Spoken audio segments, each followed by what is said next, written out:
oh my god, help. Oh my god, what the fuck? Oh my god! You won't get me, Kitty! You won't get me! Wait, my mouse is going all over my screen! Get out right now!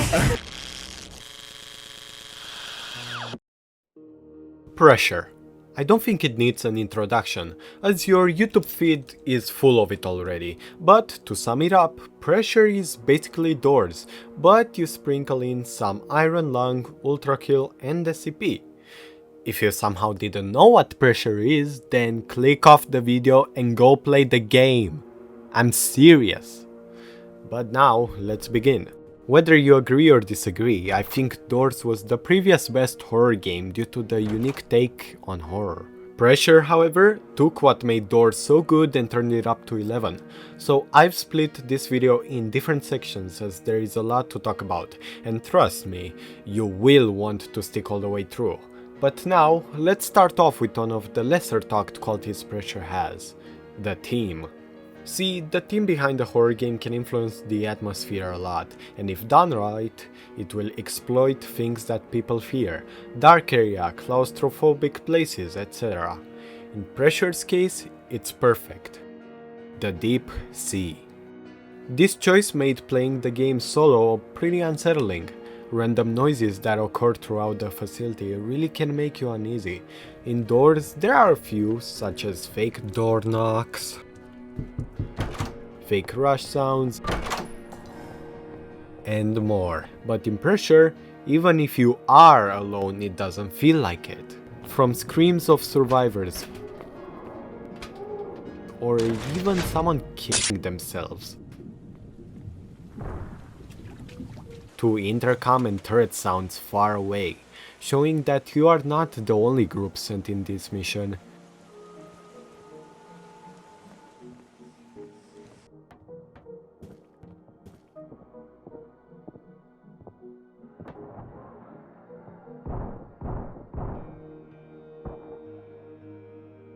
Which, thinking about it, this gives a good reason why the monsters roam around the facility. Not only that, but there are many other scarier sounds that put you on the edge, such as someone running towards you. Oh, this is actually... Or whatever this sound is.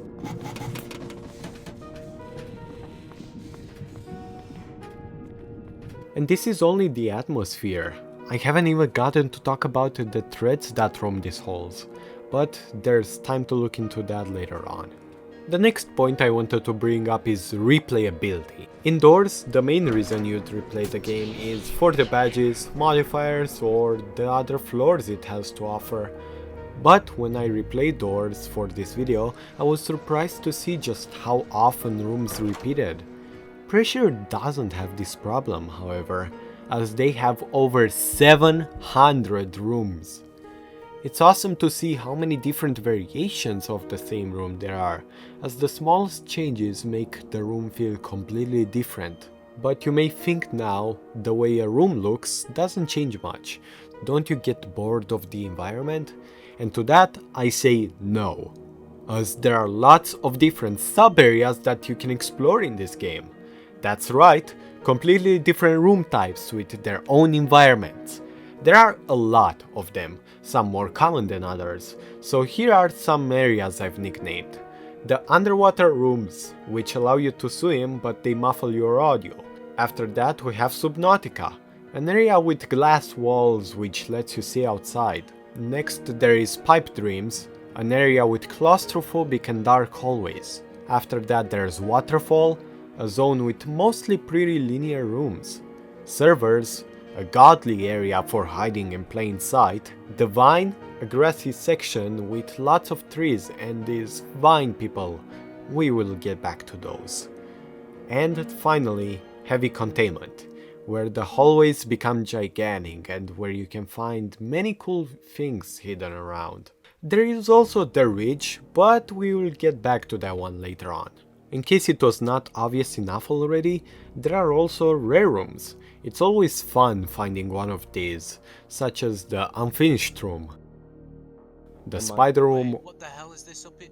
There's a spider! Emma!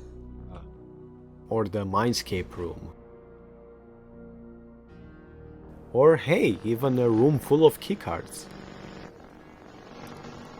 There are also rare sub-areas, such as the sewers,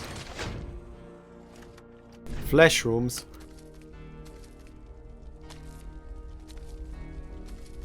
or even just rooms. There is also a doors sub-area, but you know, I still haven't found it once somehow.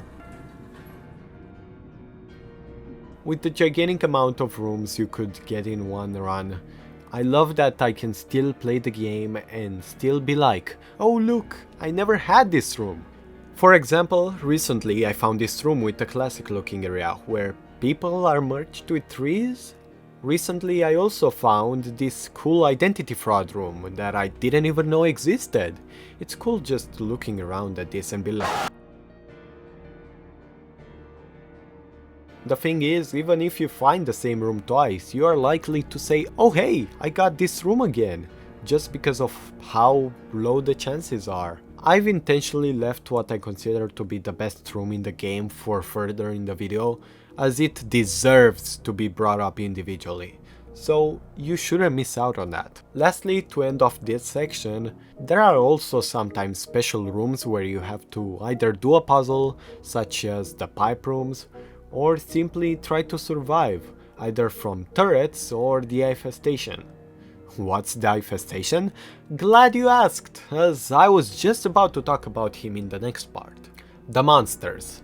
I spent most of the video talking about the whole facility, but only now we are getting to the real stars of the show. Doors has some really good monster designs, so it's normal that Pressure would take some of them and improve them.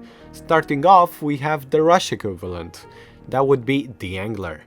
Or better said, the anglers. See, while Doors has different names for all the rush-like entities, Pressure made variants of the same enemy. Some of them function the same as in Doors, but there are 3 new variants as well.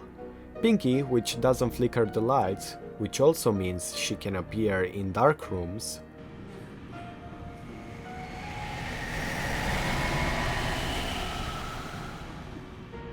Blitz, no, not that one, which makes a small sound and rushes through insanely fast.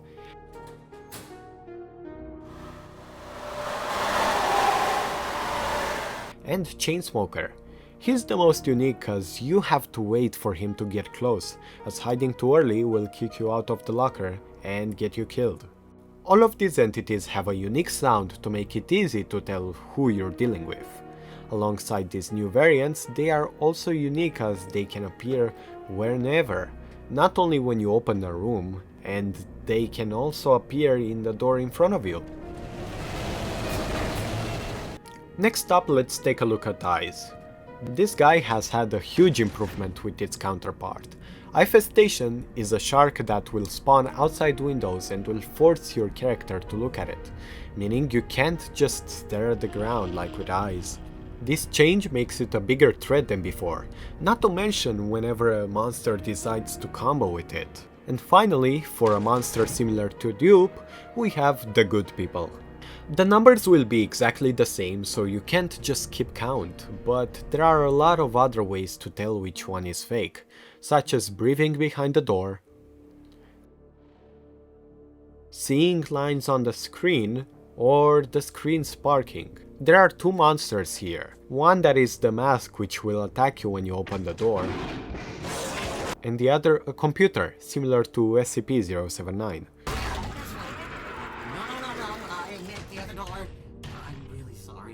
This is where the similarities stop, but we still have a long list to go through. So now how about we start with our computer friend here. He controls electronics, so he's the one responsible for the turret rooms, I'm holding all the cards, and guess what? They're all falling out. Never playing cards means learn. and the gauntlets, rooms in which he will lock you in with infestation for a while. You hear that? I think something is on its way. In the Ridge, the final area of the game, he can also take control of speakers that trigger the shotgun in your diving suit. Don't ask about it. We will talk about this guy and your diving suit later on. Squirrels appear in dark rooms. They are dangerous only if you shine your light at them or if you stand near one for way too long. They are an interesting way to make the several light sources in your arsenal more of a detriment to use than to help. Puddles of void mass hide in lockers. If you enter one with him inside, you will take damage over time until someone else rescues you. It's important to check lockers before hiding from threats if you're solo, but in a group it's just a little damage, so you can just hop in one of those if the situation calls for it. Wall dwellers exit from the walls once you go to the next room. I don't know what they are since I've not died to them, but what I can say is that they are really easy to stop, due to the really obvious sound they make. You have to look at them. There is a chance they will double back, but not often. They make footstep noises, so in solo you will maximum get startled, but in groups the sound can actually blend in more easily, so he can kill one of your teammates. Pandemonium, or how I like to call him Coda, is similar to the Angler, but it has its own gimmick. See, you cannot just dodge this guy like the others. You must stay out of line of sight, as if not, his many eyes will stare directly into your soul and he will begin chasing you. You cannot escape by this point. The only chance left to survive is entering a locker and doing a minigame. Whenever I hear him, I love intentionally getting seen to play the minigame for a reason I'll get back to later. The last threat that isn't a rare encounter is the searchlights. This is the monster present during grand encounters, but there's only one currently, so he's guaranteed to appear. His introduction is done flawlessly, first introducing the Dead by Daylight generator mechanic, to then getting a glimpse of them through the window, and finally seeing how the spotlight mechanic actually works during a cutscene.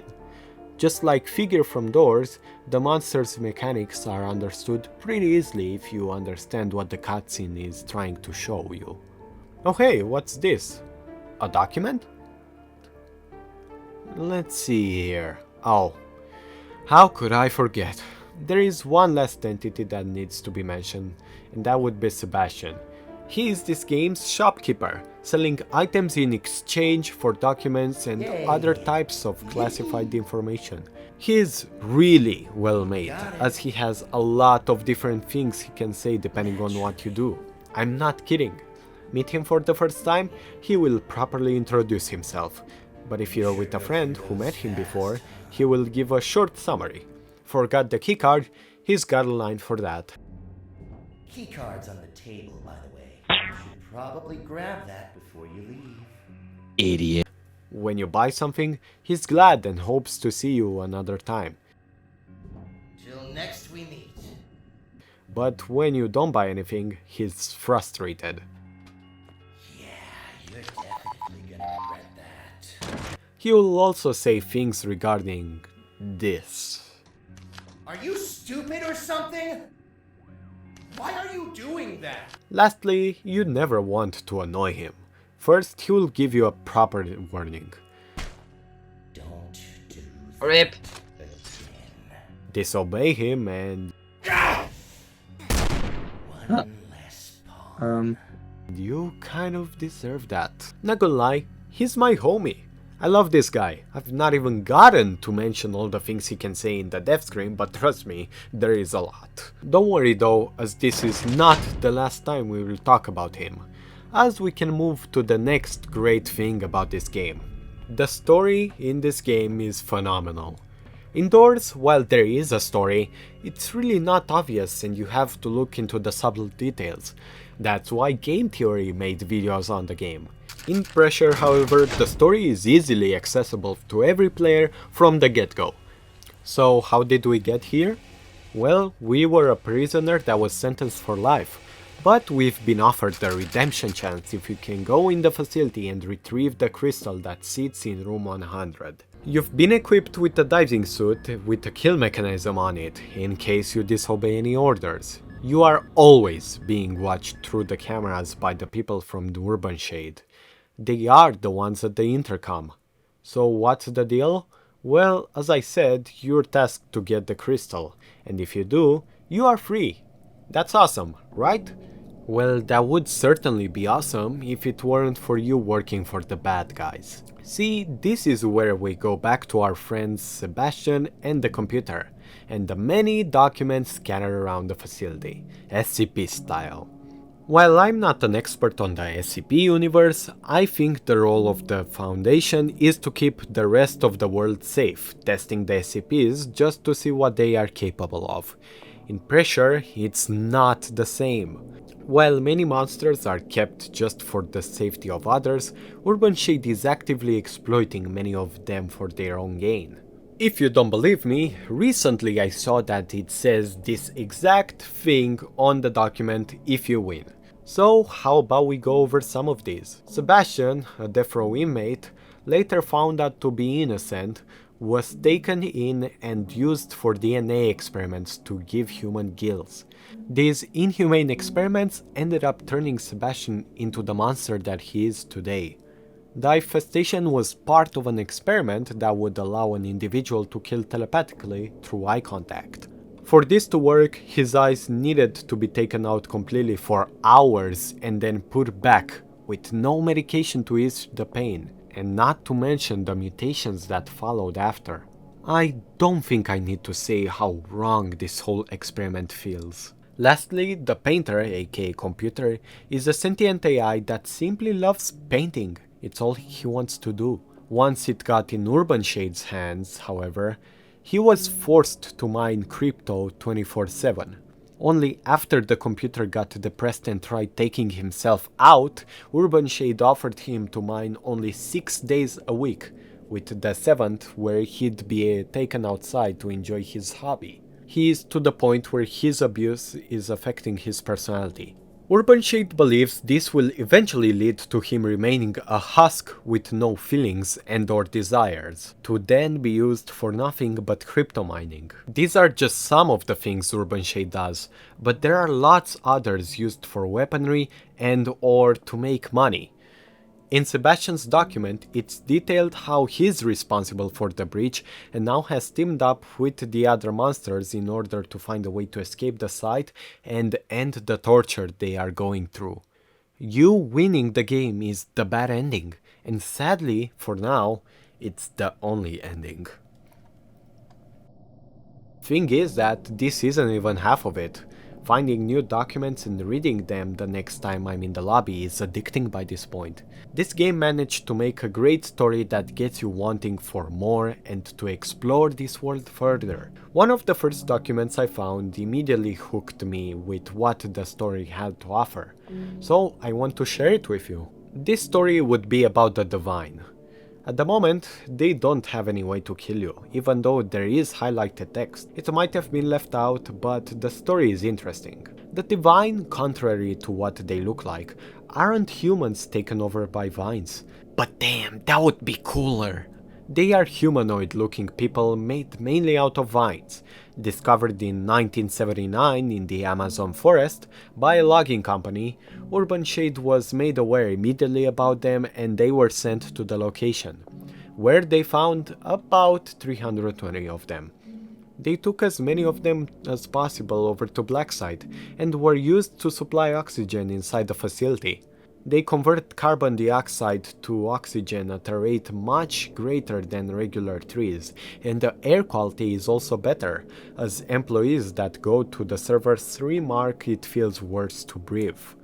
In order to keep them alive, there are gardeners which maintain them, as they also have an emotional connection with the Divine. This seems like one of the more innocent stories, with nothing really bad happening. So what happened to the logging company that discovered them? Well, they were rewarded properly for the discovery, with a bullet to the head. After they were killed, Urban Shade set the forest on fire in order to burn any other instances and published a fake news article of how a sudden fire started, trapping and killing said workers. And remember, this is just one of the many stories created in this game. I'd love to make a whole video going in detail over all the documents, so leave a comment if that's something you'd like to see. Let's not stall any further though. as there are still other topics to cover. Okay, I'll be quick, but many of you are not subscribed yet and we're trying to reach 10,000 subscribers until the new year. So if you like what you see, consider subscribing. Thank you and have a nice rest of the video. After going in depth about so many things in this game, it would be a true crime to not give the soundtrack of this game the spotlight. This game has 28 whole soundtracks. To kick things off, this game has 3 main soundtracks just for the lobby. While the tracks are similar, they really are unique in their own right and give the lobby a fresh feel.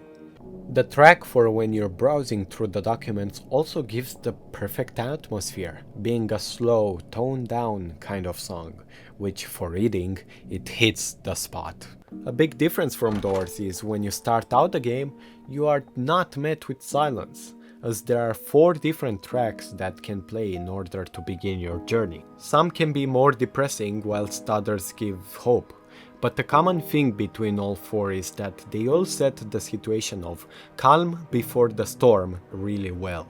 A bit of breathing room before you go back at it for another run. Sebastian's theme is weirdly both menacing and welcoming, which, not gonna lie, it fits. Infestation has 3 different themes, depending on how angry you've made him. The only shame about these tracks is how you will rarely ever get to hear them, even though they are really good. It would be interesting seeing Infestation get more angry the further you go in the facility. Remember Coda? Well, I did say there was a reason I always want to do this minigame. He has 3 different tracks that hit hard. My favorite definitely has to be Knock Knock. Could you imagine what the minigame would feel like with no music?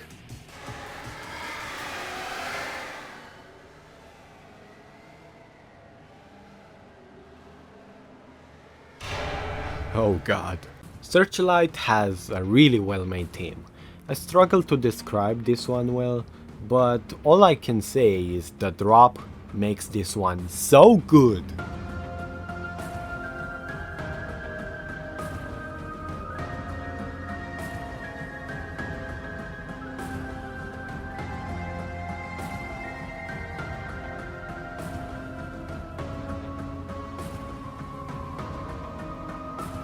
Before you grab the crystal, there is a track that when it is playing, you feel that you are approaching the big moment. And trust me, it sets up the tone really well.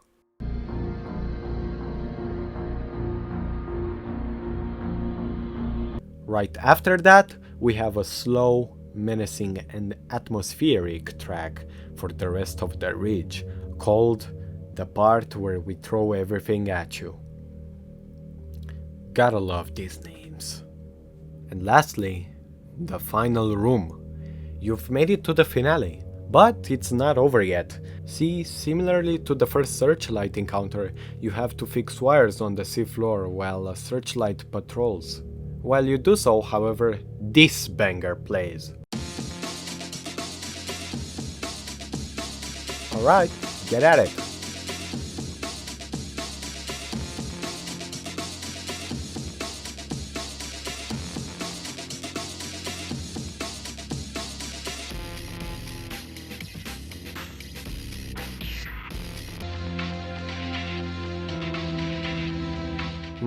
Why did the music change? Well, silly, it's obviously because a second one spawned. Don't worry though, with the added pressure, the music gets better.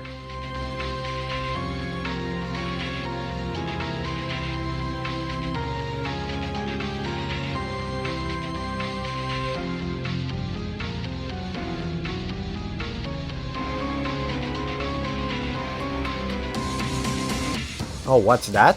Of course another one spawned. In all honesty now, the song at this point fills you with both anxiety and determination, which perfectly accounts for the third threat.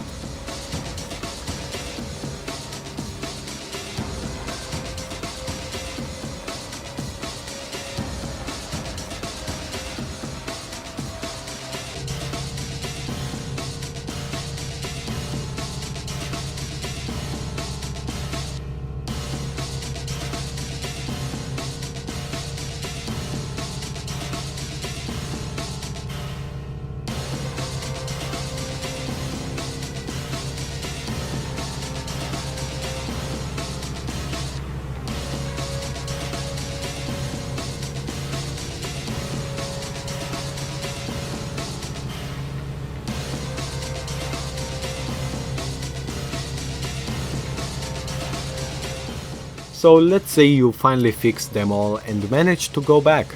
Congrats! You won! Ha! Just kidding.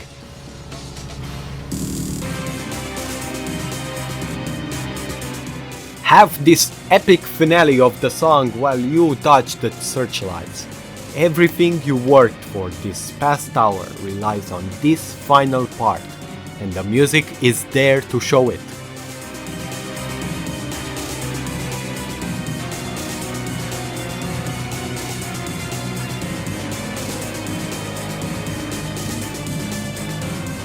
And after you made it through all of that, you are rewarded with a fitting end to the song.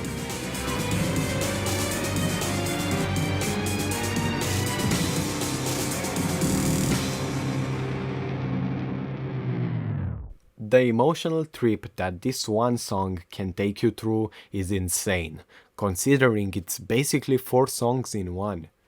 This track makes for a great finale, and you earn the victory. Here's the thing, however.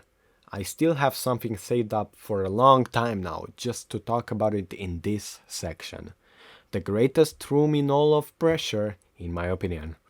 The Trench Bleeder room. When entering this room, the intercom will inform you that you're really close to one of the trench bleeders that will be passing by. To summarize what those are, trench bleeders are gigantic binding robots tasked to empty out the seafloor of its resources. Lucy is the trench bleeder you've seen in the finale stomping the searchlight. Entering this room, you will see a gigantic silhouette in the distance. Soon enough, your screen will begin shaking. Before long, the trench bleeder is right above you. Its sheer size makes it so with every step it shakes everything around it. While you're witnessing this beautiful 220,000 ton beast going up to 1500 studs high and 1000 studs wide, there is an ambiental track playing in the background. There are 3 of these that can play, each being 15 minutes long, all of them created to make you feel how massive this single robot is. Simply having such a machine of this size not only exist, but able to roam the seafloor without a problem is jaw-dropping. And if you force someone to look at this room only, they would not think this is Roblox. Let's be honest here. On the technical side, it's not hard animating this thing, but the showcase of this machine, with all the effects, sound effects, and soundtrack, will never fail to amaze me. But hey, maybe that just goes to show just how much this game has made me invested into it.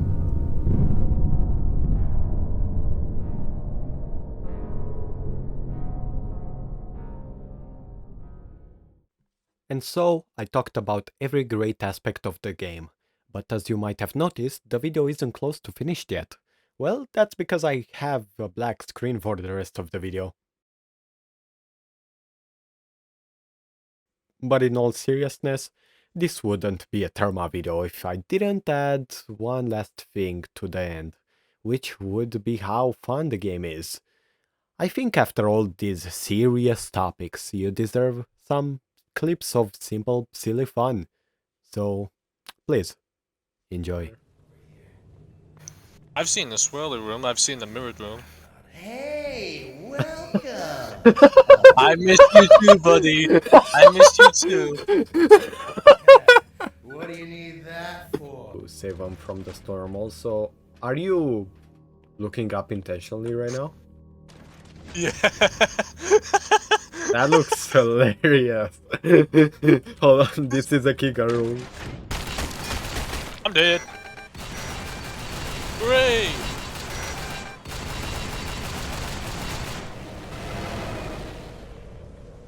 They shot your body a lot. Later on when I actually go edit. You're back. Lovely.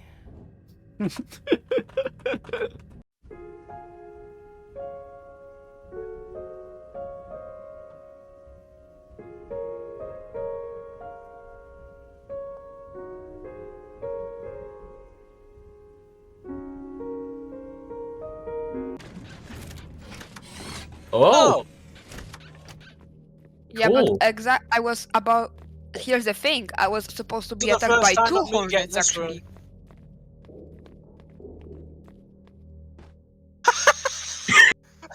Yeah, two hornets were flying to my room, but one of them was so damn stupid to fly into my window, bonk his head, crush his skull, and die on my garden. Dumbass. Back into the And one of them was smart enough to get in my room, but then get killed by my father.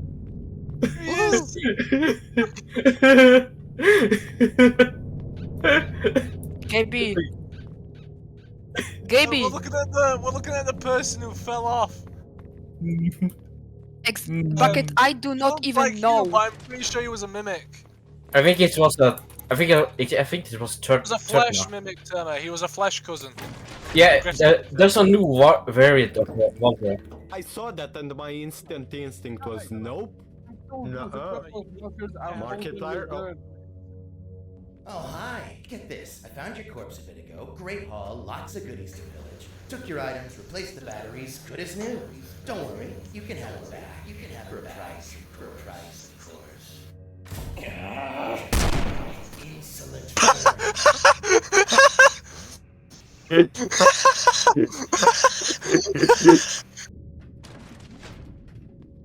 You hear that? I think something is on its way.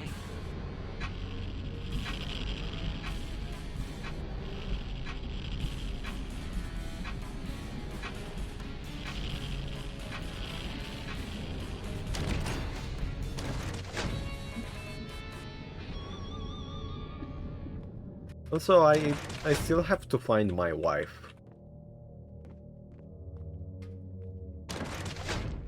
Are you door? You are door. Okay, I found a key card. Any my wife? Is my wife there? I don't know. Did you find my wife? My wife is I not already here. have. I My already wife have is that. not here. I want to see my wife. I always orientate myself to the room. Okay, okay. Good to know. Pipe room. Pipe room! Pipe room! I should have just yelled, stop! Stop! No, we didn't. It just sometimes takes a little longer to Ow.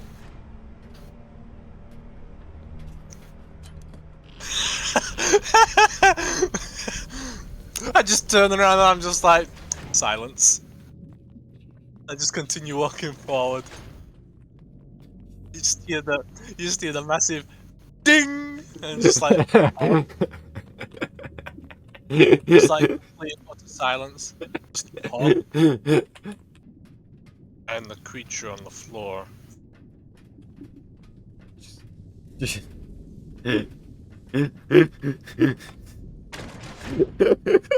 You just clipped through the door on my screen. Ah, this room. I like this Easy room. peasy. Oh. Yeah, what the fuck, bro? And there's no fucking way. I am I putting told you, this was the room. This was the room. I am putting that in the video. You didn't even stop. Don't do that again. You just had to. You just had to.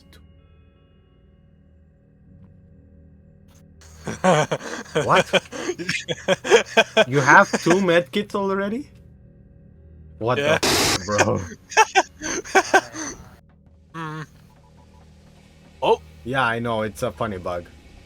You can interact with it from whenever. I'm a wizard. Where did you find it? Let me... Right behind the wall. Try behind the wall. No, like specifically right here. You have to be like right here.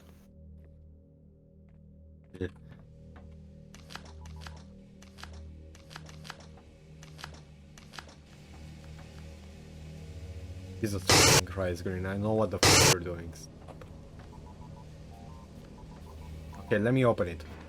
Q! Q! You stole my fucking clip! I like these rooms where we can both go different paths and still meet up. Stop flashing me. You just heard like the 1 second of audio. No, I didn't hear. I just see my screen flash. I see my screen. I'm just built like that, bro. I'm built weird. Do you? What? Did you not? What? You. You. I had a feeling. I knew it. Flashed him and he didn't care. It's. I saw that as well. I witnessed that. I will get a. I'm gonna use this med kit just to flash You beacon took him. it. Took my. And she's aiming for me. I got a code breach. Yeah. Great. Mind the personal space. Deserve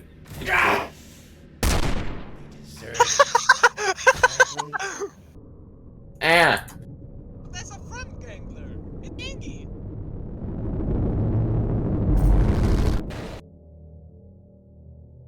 Cool. You'll get the hang of that one eventually.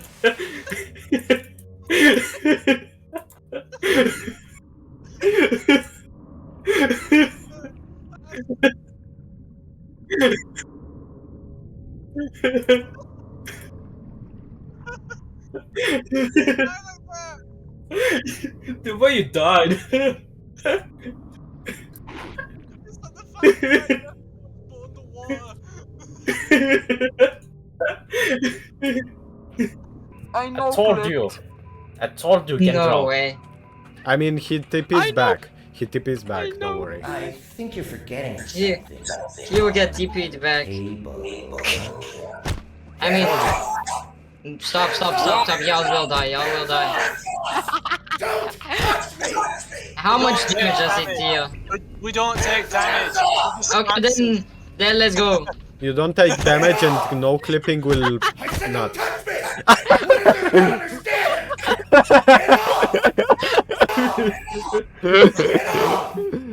Get off!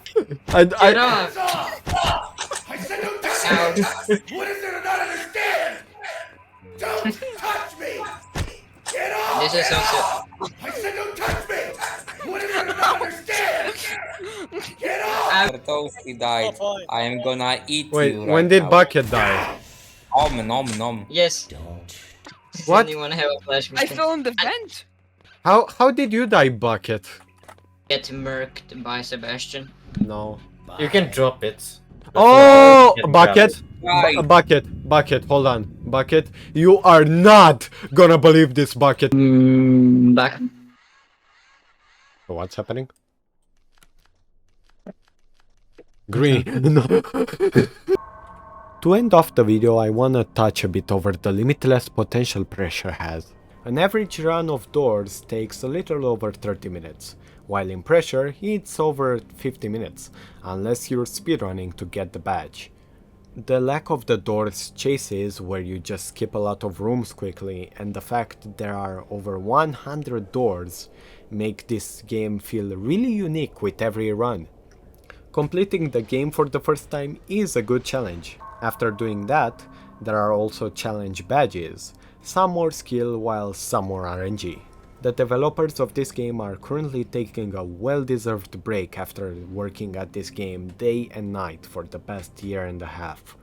This game has not been made for money or fame, as it exists just because the developers wanted to make a good game. There are many features in this game that other developers would use to monetize their games, such as revives.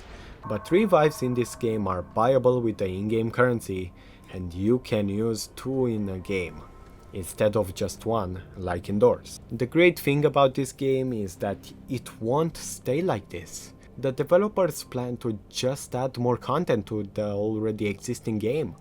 More monsters, areas, documents, grand encounters, etc. The devs said in a Q&A that they don't plan to make a second chapter or floor since people don't understand just what exactly pure RNG can mean. A good start in my opinion would be to create sub-area unique monsters such as, well, the vine. But to end things off, the way I see it, every variation of this genre takes inspiration from the previous one and they improve upon it. Doors took from rooms and Pressure took from Doors. I hate seeing just how many people call Pressure a Doors copy when it's far from it. I am hoping to see Doors coexisting with Pressure and also taking notes from it in order to make better content, similarly to TDS and TDX. The devs are also taking this break as the floor 2 of Doors is right around the corner, and with the newly added Pressure, let's see if floor 2 can meet the expectations of the fans. Hi, Editing Therma here. I am really late with this video and I wanna say that there is a lot to discuss about floor 2. So stay tuned. If you would want to see a video of floor 2, subscribe, as there will be one. But with that, my name was Therma and I'll see you in the next one.